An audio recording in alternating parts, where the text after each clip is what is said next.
أعوذ بالله من الشيطان الرجيم بسم الله الرحمن الرحيم الحمد لله رب العالمين الصلاة والسلام على رسولنا محمد وعلى آله وصحبه أجمعين اللهم صل على سيدنا محمد اللهم صل على سيدنا محمد اللهم صل على سيدنا محمد اللهم صل وسلم وبارك عليه. Assalomu alaykum aziz obunachilar, aziz muxlislar.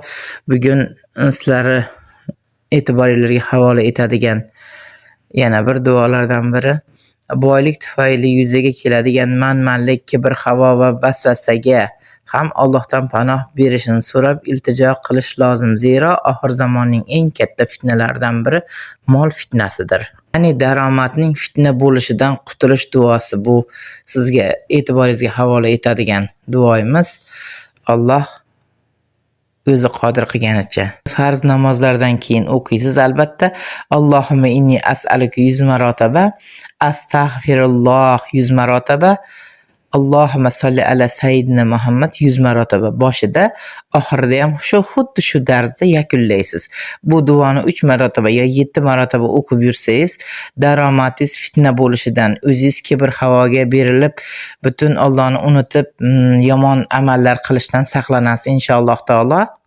أعوذ بالله من الشيطان الرجيم بسم الله الرحمن الرحيم اللهم إني أعوذ بك من فتنات النار ومن عذاب النار وأعوذ بك من فتنات القبر وأعوذ بك من فتنات الغنى وأعوذ بك من فتنات الفقر وأعوذ بك من فتنات المسيح الدجال. Yo Alloh, otashning fitnasidan va uning azobidan faqat sendangina panoh so'rayman. Qabr fitnasidan va uning azobidan faqat sendangina panoh so'rayman. Boylik va kambag'allik fitnasidan faqat sendangina panoh so'rayman. Dajjolning fitnasidan ham faqat sendan panoh so'rayman.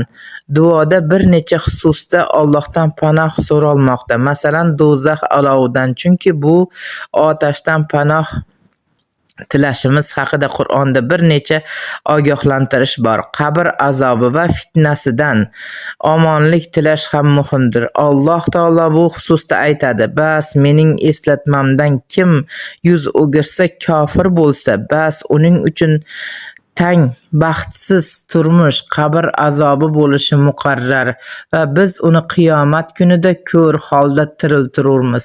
Toho surasi 124-oyat. Bu duolar nafaqat shu mol fitnasidan, shu issiq sovuq, ziyon zahmat, barcha sehr jodu hamma narsadan Allohning panohiga olib o'tib qo'yadi inshaalloh.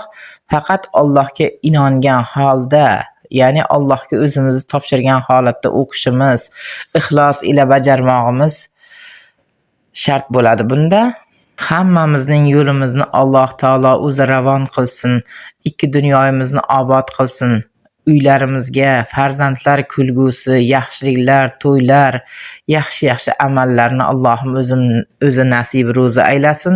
Barchamizni oilalarimizga tinchlik, xotirjamlik, yurtimizga yaxshilik, barakotlar tilagan holatda siz bilan xayrlashamiz. E'tiboringiz uchun rahmat.